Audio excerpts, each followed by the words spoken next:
Hello, we're back. Welcome back. And today we are going to be dealing with a timely topic. Yes. I know that we recently received a question, a specific question, and I think it's appropriate. And I think it's a really good one to kind of dive into today. And would you help me out with that question? Yes, sir. I know. Yes. So, and I think well, we'll read the question first. So the question was, I'm scared of taxes and making a big mistake. I'm terrified of being punished for doing something wrong without knowing. So it's such a great question. So to the person who sent that in, thank you so much, because I know that this will apply to others as well. And taxes is one of the biggest, obviously one of the biggest topics as a business owner, especially as a new business owner, to kind of grasp it all. And especially so we've got, when you're changing countries, I know for me to get used to the way taxes work in America was a massive thing, because there's all different kinds of things here, whereas in the UK and South Africa, it is different. So we want to home in, first of all, on that feeling of I'm frightened. So this person who's asking the question is scared of making mistakes and being punished for making mistakes that she doesn't even know she's making. And that makes perfect sense. However, the interesting thing here is that different people will have different experiences of taxes and everything else. So whether this is about taxes or whether it's about something else in your business that you're worried about, or that you're not sure how to do, or you're overwhelmed or frightened of, we're going to give you three parts to this answer. The first part is recognizing that for this person, she's frightened of it. Another person may just feel irritated they have to do taxes. Another person may feel angry. Another person may feel, it's fine, just get it done. It's a good feeling when you've got it done. Another person, like me, can actually enjoy it. I actually enjoy the process, because that my brain loves that way of thinking. So it's going to be different for different people. Now, the key here is what makes the difference between those people. It's not the taxes, because the taxes is a separate thing, it's outside of them. So each of us, when we think of a particular thing like taxes or anything else, the brain is referring to implicit references or unconscious references about what this means, what taxes or doing taxes means to me, what it means about me, what it means about the world, all of that. So our self-image and worldview. So for this particular person, as she's thinking about doing taxes, or as she's going to try and do them, her brain is referring to evidence from her childhood, the implicit childhood memories that prove she's in danger. And of course, it's not to do with taxes, because she wasn't doing taxes as a child, presumably, but the reference is there, the connection is there. So something about doing taxes. Now, it could be that she was in trouble for not knowing how to do her homework, or that her parents blamed her for things she had no control over. We don't know at this stage what those references are, but there will be some kind of proof in the unconscious part of her brain that proves. So it means that when she looks at doing taxes, her brain is referencing those childhood memories and then triggering stress chemicals in her system that create the feelings of fear. And because what's in front of her right now is taxes, her conscious mind thinks it must be about the taxes. So the idea is to change those original references so that they prove she's not in danger, and then automatically her brain won't be triggering those stress chemicals. Have you ever had any experience of taxes? Yeah, no, that's a great question. And yes, much earlier in my business history, my business career, I had completely different business altogether, and had it didn't have, what we currently do now. It didn't have an understanding that my reactions, my relationship with taxes at the time, and I know that there were some other things, like you mentioned, that we had these unconscious or subconscious programs running in the background, that we're not even aware of. And for me, specifically about taxes, uh, I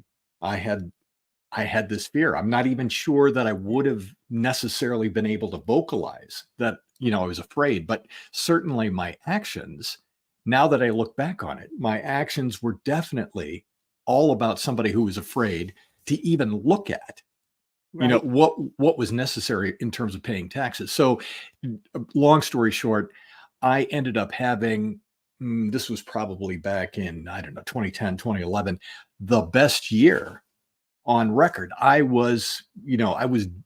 I had finally felt like I had broken through the ceiling, and I'd made, for me, what at that point was an incredible amount of money. But what I was not doing in the background was talking to my accountant on a regular basis and changing up what needed to be done. And yeah, at the end of the year, I ended up getting hit with like a $12,000 tax bill that I should have seen coming, was completely unprepared for, et cetera, et cetera. So Right. now looking back at it in retrospect, I can see that there were these unconscious programs running because of, and we've done work on that. I've done work to be able to clear that or change that, but there was this implicit fear that was running in the background about taxes, Mhm. about dealing with money, about feeling competent, etc. Right. And so what was happening then is your brain was referring to whatever those unconscious references were, and then causing that fear so that you wouldn't look at what you needed to do, so that you would end up in that situation. Yeah. So the fear actually keeps us. So I've said this before, fear does not keep you safe. Fear keeps you stressed. So fear keeps you in a state of fight, freeze, flight, of course, and that affects your cognitive thinking, which brings us on to the second part of what we want to share on this topic. So this person who wrote in to us, who sent us this question, and of course, Steve as well, in your previous business, the fear that they're feeling is not just about feeling frightened. And it's not even about consciously going, oh yeah, no, I don't want to look at it. It's the fact that the stress chemicals that cause fear also cause blood to drain from the prefrontal cortex of the brain to the back of the brain. And the prefrontal cortex is where we do our cognitive thinking. So you need that part of your brain in order to do the taxes, in order to understand, to comprehend the information, in order to calculate, in order to problem solve, excuse me, in order to think of the things that you need to do. You need that prefrontal cortex of your brain, and that is what goes offline whenever we're feeling any negative emotion. So it's kind of like, spinning your wheels in the mud. You can't use that part of your brain, but you need that part of your brain in order to get the job done effectively. So the first thing to do is to bring down the stress chemicals in your system and get your brain creating feel good chemicals like endorphin, serotonin, and oxytocin. So doing things you love, listening to music you love, going for a walk, listening to an uplifting audiobook, playing with a pet, watching comedy, whatever helps you to feel those feel good uh, those good feelings. And as you feel those good feelings, you'll know, okay, the prefrontal cortex is starting to come back online. Then you can address whatever it is you need to get done in your business and with your taxes. Hmm. Hmm. And I know that, that as we gain more access to the prefrontal cortex, another part of the work that we want to address is actually going back and looking for those references. So for me, I know that one of the connections for me was a feeling of not being competent with money, Oh, and it's like, just the thought of. Uh, and I know I've talked about this earlier, but balancing my checkbook, was a fear-inducing experience, and the thought of doing taxes or getting those figures to my accountant at that time was another fear-inducing experience, just because there was this underlying implicit program running from childhood that I didn't have the competence to handle money, and which didn't make any logical sense, because during the day, earlier on, or during that time, I was actually an associate professor teaching in a machine shop, teaching apprentices how to do applied trigonometry, doing really some high-end mathematics. So it didn't make logical sense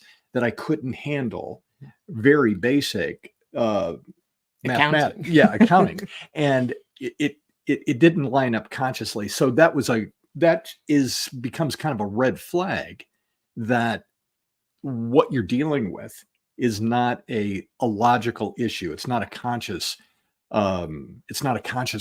It kind of points at the direction of where those implicit memories are, where those stories are from childhood that actually need to be changed.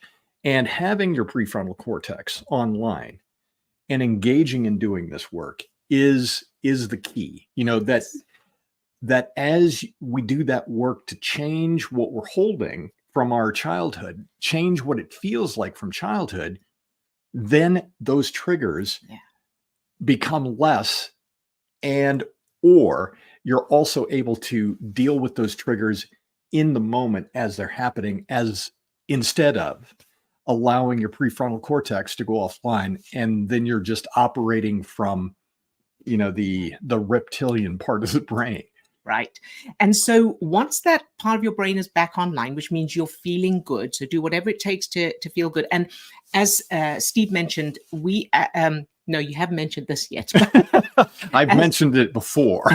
As Steve mentioned, what I mean to say is, as Steve mentioned, the key is to change those references so that your current experience is different. And we do have a free masterclass that goes into that in detail. And I am going to put the ticker thing on. There we go. So the link to that is in the description. So if you go to that webinar or that masterclass, that will go into detail on how these references are formed and how to change them. So in addition to that, once you've got your prefrontal cortex online, which means you're feeling good, and that's what I wanted to say earlier. I'm going around a bit, but what I want to say earlier is changing those references will help you to feel good as well about this topic. Once you're feeling good, then you can figure out ask yourself, okay, so what information or resources or support am I missing right now? So the brain tends to predict the future based on the present, which is determined by the past. But so while you're feeling frightened, I don't know what to do, or I'm scared I'm going to make a mistake, or I don't have all the information, or I don't have the skills, whatever those fears are, your brain is assuming and behaving as if that's all there is. This is going to be it forever. And it takes conscious intention and overriding that survival state to remind yourself that just because that is the situation now doesn't mean that's all there is. I can get the things, I can learn the skills, I can get the qualifications, I can get the help. It's just that right now my brain is assuming I'm going to stay the same. So, but once you're in that feel-good state, then you can make a list. Okay, how do I get the information I need? Who can I reach out to help? Who can I reach out to for help? Who's perhaps had this experience before? Do I need to consult with a professional? Is there somewhere else I can get the resources, and so on? And make a list of what you need. Don't worry about how you'll get it yet. Just make a list of what you need. And every time you start to feel that fear again, stop. Imagine pressing pause in your brain and go and do something that feels good, and then only come back when you've got that part of your brain online, which means when you're feeling good. And then again, take one step at a time. Okay, so this first thing, how do I get that? Or what are my options? And if you can't think of anything, ask someone. So there are forums and groups and things online. Excuse me. Many of the tax people, the tax income tax, wherever you are, have Q&A and that kind of thing. So you can get the help. But you need that strategic part of your brain online to be able to come up with those solutions. Yeah. So we've given you, some helpful, quick, firefighting tips, to be able to kind of get your prefrontal cortex back online. But, the key to this is really diving in and looking at what those implicit childhood memories are that are actually causing the reaction in the first place. That's it. I just wanted to also mention, when you were talking about your concerns about, you're feeling incompetent about money and ignoring the tax, not wanting to think about taxes and that kind of thing. That was all before Steve and I met. So that was before we met and before we'd each changed our own references, our own implicit childhood memories. And I was just realizing that when it came to the first tax return that we were together, I was really confused because American taxes are completely different to what I'm used to. And you were the one actually who came up with the spreadsheet, and it was all organized, and because you had to do it because I didn't know what to do. And so there was no sign of those old fears or old beliefs of being incompetent or anything. No, it is a complete shift, from where I was, whatever, 10 plus years ago. And it was just, recognizing that it was changing up what I was holding about that belief system, that what I felt, what I believed about myself, that interaction that I had with money, all of that. As I changed that, it's like, all of that fear was gone. Yeah. So check out the masterclass so that you can do the same for your own brain. And we will see you again next time. Have a wonderful rest of the day.